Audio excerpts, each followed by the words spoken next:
What is going on, beautiful people of the world? My name is Garrett Wolf, and I am the host of the #1 podcast for people who are trying to go from saggy flabs to six-pack abs.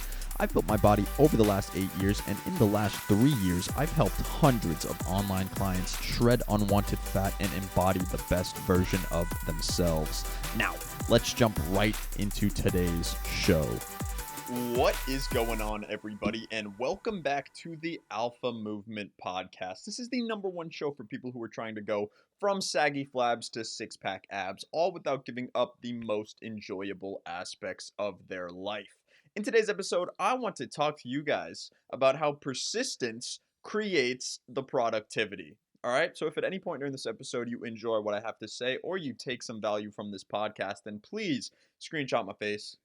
Share it to your Instagram stories. Tag me at _Garrett Wolf, and I will reshare it to my story and send you a free gift. Other than that, guys, persistence, it creates the productivity, because a lot of people are wondering, how do you get this outcome? How do you get this product? How do you create action steps that will sum up to a product, right? Product meaning the equivalent of the equation, right? That's what it is. That's kind of the definition of the product, right? So I want to tell you guys a story about last weekend, because there was a situation that came up in my life where I wouldn't have been able to produce an outcome if I wasn't persistent. So I'm going to tell you guys this story and just kind of let you guys know how my persistence created the product, how I got exactly what I wanted from being persistent, and how you can apply this to your life so that you can become persistent in your outcomes so you can create a product, right? You can kind of, let me just give you guys a little bit of a baseline here. You can kind of look at this from what I'm doing right now. I'm uploading a podcast every single day. I'm uploading 6 times on Instagram, YouTube Shorts, and TikTok. TikTok's more like 6 to 10.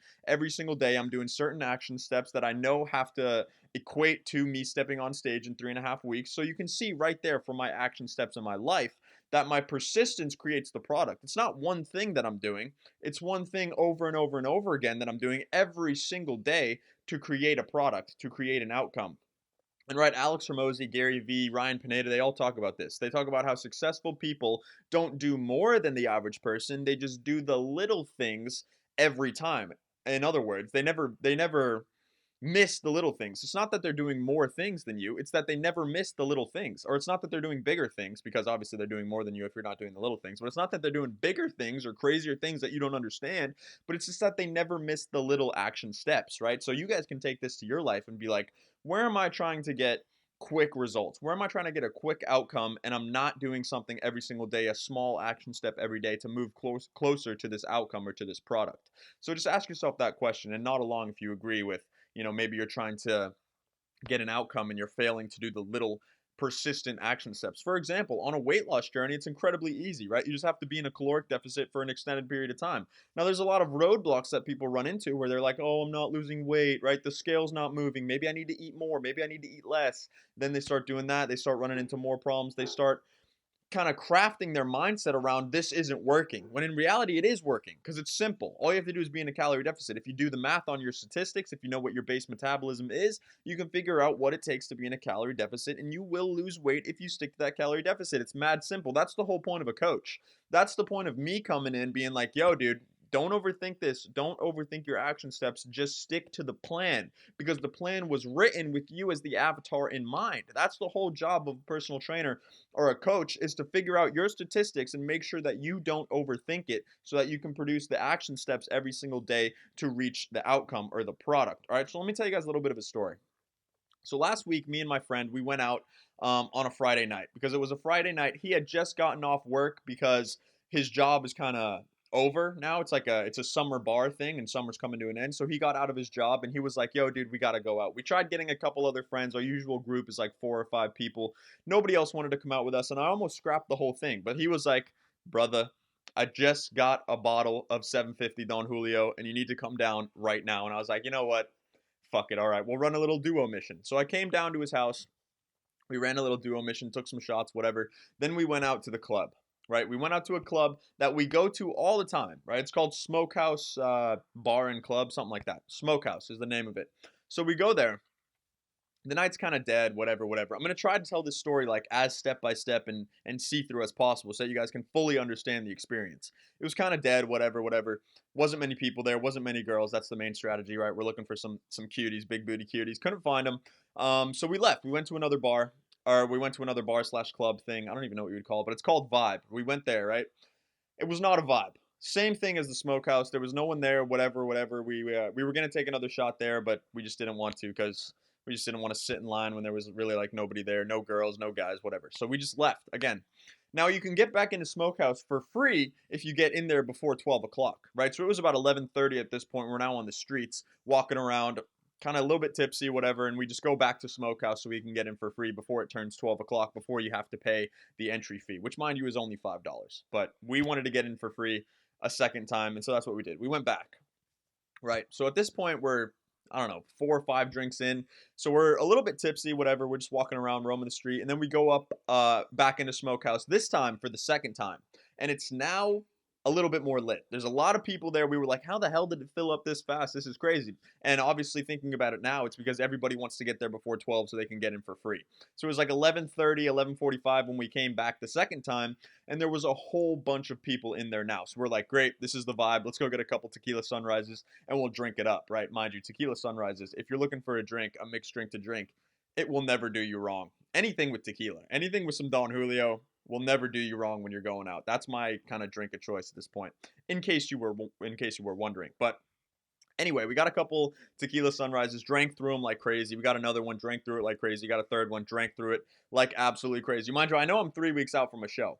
At this point, I was 4.5 weeks out from a show though. So if you think I shouldn't be drinking before a show, whatever, whatever, it's like I'm burning so many calories out at the club, just dancing and jumping around. It's completely fine. I'm staying at a net zero return. For every drink, I'm burning 100 calories. It's absolutely fine. Don't worry about me on that end, my friend, because I will never allow my goals, dreams, and ambitions to get in the way of enjoying life, because enjoying life is, at the end of the day, it's what it's all about. And if you can't find enjoyment, I mean, dude, I'm not going to sit out on a Friday night just because I'm 4.5 weeks out from a show, um, and just like make my life worse on purpose when I know that I can go out with a net zero calorie consumption. So that's what I went in with the mindset, in case you guys were wondering. So now that that's out of the way, we're like 6, 7, 8 drinks in now at this point. We're probably 8 drinks in now at this point.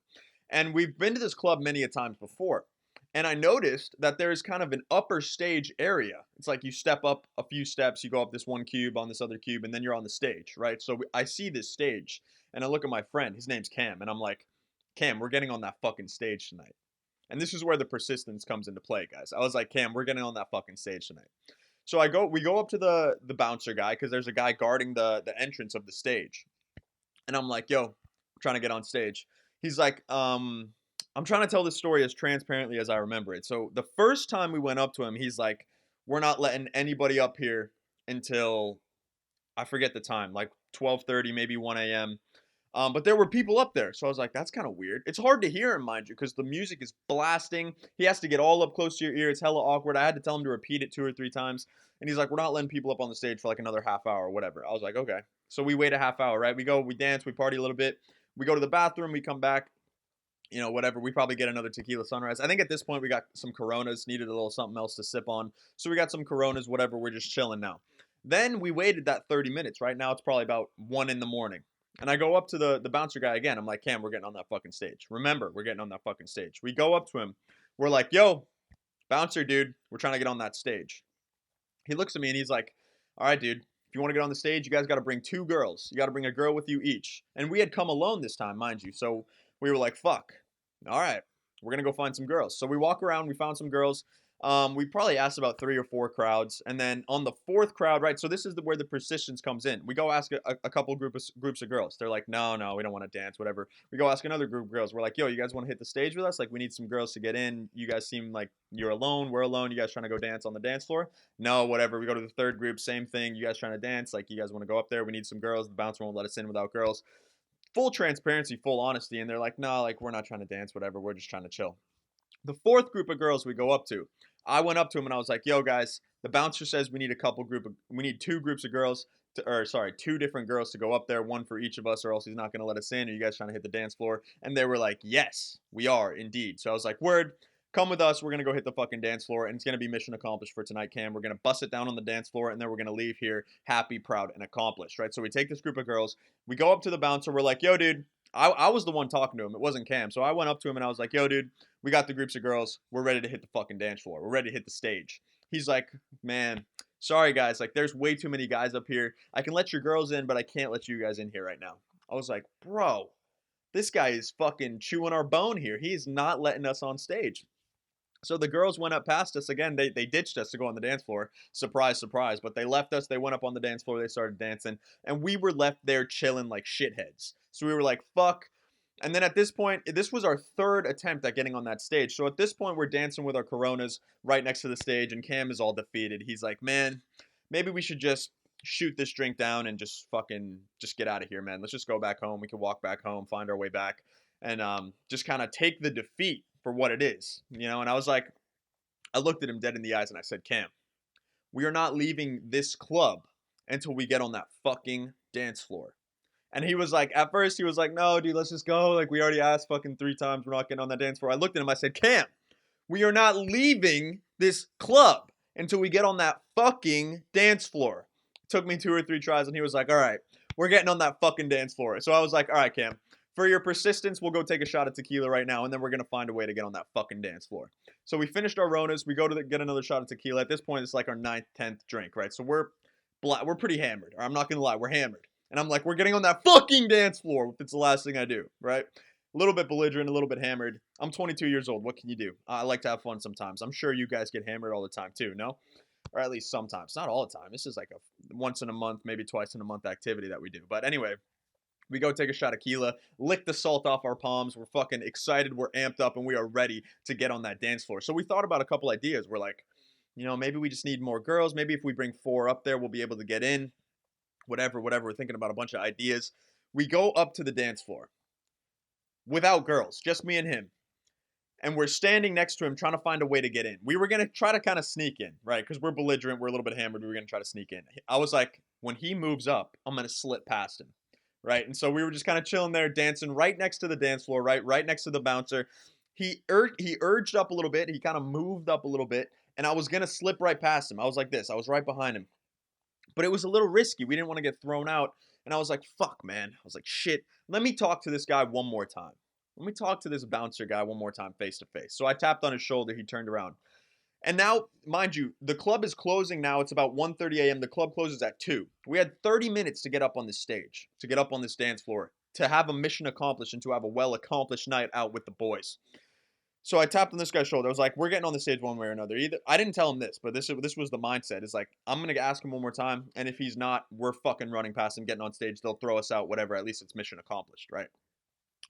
Because but sneaking 2 people past the bouncer, sneaking 1 person past him is one thing. Sneaking 2 people, and my friend Cam, he's like 6'4", he's a big-ass guy. It's like, it's not going to be easy to go about that, right? So I was like, Cam, I'm going to talk to this guy one more time. I tapped on his shoulder. I was like, bro, what do we need to get up on that stage? He's like, I'm sorry, man. There's too many girls up, or there's too many guys up here. Not enough girls up here. The ratio's all kinds of off. We can't let any more guys up here, and we're closing in 30 minutes anyway. And I was like, dude, I totally get that. I introduced myself. I said, my name is Garrett. This is my friend Cam. He tells me his name, which I actually forgot, but that's fine. I'm sure I'll see him again. And I was like, listen, brother, I understand everything that you're saying to me. I do. I wholeheartedly understand it. I brought him closer to my ear, right? Because the music is still blaring. I'm talking in his ear at this point. I was like, me and my friend Cam here, we've made it our night's mission to get up onto that stage. We've never been on that stage before, and we've made it our night's mission to get up on that stage. And if we go home today without getting up on that stage, it's going to be a mission failed, and it's going to be a sad night for the both of us. What do we need to bring you to get onto that stage? He takes a step back. He looks at me. He's like, gives me kind of a weird look. He's like, huh. Like almost as if no one's ever said that to him before. He looks at me like, it's kind of weird. And then he moves out of the way. He steps forward and he nods his head like this. He's like, go on. He didn't say go on, but he moves. He said nothing. He looked at me up and down. He looked at me, kind of squinted his eyes a little bit. He moved forward and he nodded his head. And that's it. We walked right past him. We got onto the stage without girls, just me and him. And we started fucking dancing over and over. We started dancing for the last 30 minutes. And then to finish off the story, so that's how the persistence created the product. We went up to this man 4 times. We went up to 4 different groups of girls, talking to everyone in the club, trying to get on this stage. And we could have given up. We could have given up so many times. We could have given up after the second time. We could have given up after the third time. We could have tried to sneak in, but we didn't. We just kept asking over and over and over again. And that's how persistence creates the product. And you can apply that to your life in many different aspects. If you're just persistent, if you have one trait to kind of name yourself with. It's not, dedication, it's not smarts, it's not curiosity, it's not creativity, it's persistence that will create the product. If you do something over and over and over again, everything else will come. Getting better at the trait, getting better at whatever, getting smarter, getting more creative, getting more productivity done. You will become successful if you just have persistence with anything in life. And so that's how we got on stage. We started dancing, and then kind of to end the story, I'm not exactly sure what happened because again, we were a little hammered. We were kind of belligerent by this point at the night, but like on this stage, there's 2 pillars, right, where you can go up higher. And I was like, now that we're on stage, Cam, let's get on those fucking pillars. Why not? And there were 2 girls up there, and I was like, 2 girls, 2 guys, me and you, let's get up there. We hopped up there. They helped us up. We started dancing with them, and then some random dude in the club comes up and he's like, get the fuck down from there right now. And we were like, what? Like, he's like, girls only up there, girls only on the pillars. I was like, nobody has ever fucking said that in my life. So they pulled us down, they dragged us down, and they threw us off stage, right? So it was short lived, but they were closing in 10 minutes anyway. So we were like, I looked at Cam, I was like, dude, I talked to the guy first. I was like, guy, I don't know his name, but I was like, dude, I don't know what your thing is, but like it's just me and my boy here, and we are trying to have a good night, and it's all love from us. Like, especially when I'm kind of tipsy, a little bit hammered, I was like, dude, it's all love. I'm not trying to bring any hate to anyone, but I don't understand why you're being hella derogatory towards me and my boy. Like, it's all love between us. Like, from us to you, it's only love, homie. And he's like, whatever, just go. So we got off the stage. Some random guy, but apparently he was homies with the bouncer. They were like dapping each other up, talking to each other in his ear. I don't know if maybe he didn't like that they let us on stage with no girls, or I don't know if maybe he didn't like that we were on the pillars dancing with the girls. Maybe they were his girls. I don't know. This is the crazy shit that goes down at these random ass clubs and bars in the fucking middle of nowhere in the city that we like to party in. But in any case, it was mission accomplished. I was like, Cam, we fucking did it, bro. We did it. Like, let's get out of here. Let's go home. Let's get out of here. It's mission accomplished. Fucking well done. We did it. And so they threw us out off the stage. They didn't throw us out of the club, but it was, again, closing in 10 minutes. So we went out the back, actually, just because we're fuckheads. We like to be a little bit stupid sometimes. We went out the back and we hopped the fence because, I don't know, they threw us out anyway. So it's like, fuck you guys. Like, fuck your fence and fuck you guys. Anyway, so that's what we did. And the persistence created the productivity because, again, we could have given up over and over and over again. But that would have been a mission failed, dude. And it's like, which would you rather have? Would you rather just take the pain of being persistent, asking the same question over and over and over again to the same guy, which doesn't even hurt that bad? Obviously, it's a little bit awkward. It's a little bit strange. Going up to random girls at a club, a little bit awkward, a little bit strange. Going up to this bouncer over and over and over again, being like, dude, come on, we're just trying to get on stage. A little bit awkward, a little bit kind of weird, out of the norm. Normal people don't try that hard, right? But I wanted to get on that fucking stage, and I want to accomplish my dreams, goals, and ambitions. And so when you want something as bad as I wanted to get on that stage, you will do anything it takes over and over and over again to get on that fucking stage. And that's exactly what we did, and we did it, and we got a mission accomplished, and it was all due to the fact that we were just incredibly fucking persistent. All right, guys. So that's it. I mean, that's all. Whenever you want to accomplish something in your life, just be persistent, be a hard head, keep throwing spaghetti at the wall, even if you don't know if you're doing it right. Just keep trying, and you will achieve the outcome that you're trying to achieve. All right, guys, that's my little club story from last weekend with my boy. It was a great time. We always have a good ass time going out. And so I hope you guys learned a little something. I hope you took some value. If you did take any value out of this podcast, please screenshot my face, share it to your Instagram stories, tag me at _Garrett Wolf, and I will send you a free gift, and I will also reshare it to my motherfucking story. In any case, guys, it has been your boy Garrett Wolf. I hope you all have a fantastic day, and I will see you all in the next podcast episode. Peace, guys. Thank you so much for tuning in today. Hopefully you got some value. If you did get value and you want to learn a little bit more about how you can go from saggy flabs to six-pack abs, just head over to my Instagram at _Garrett Wolf. DM me the word six-pack and I'll reach out to you and see if I can help. Again, thank you guys so much for tuning in today, and I will see you all in the next podcast episode. Peace.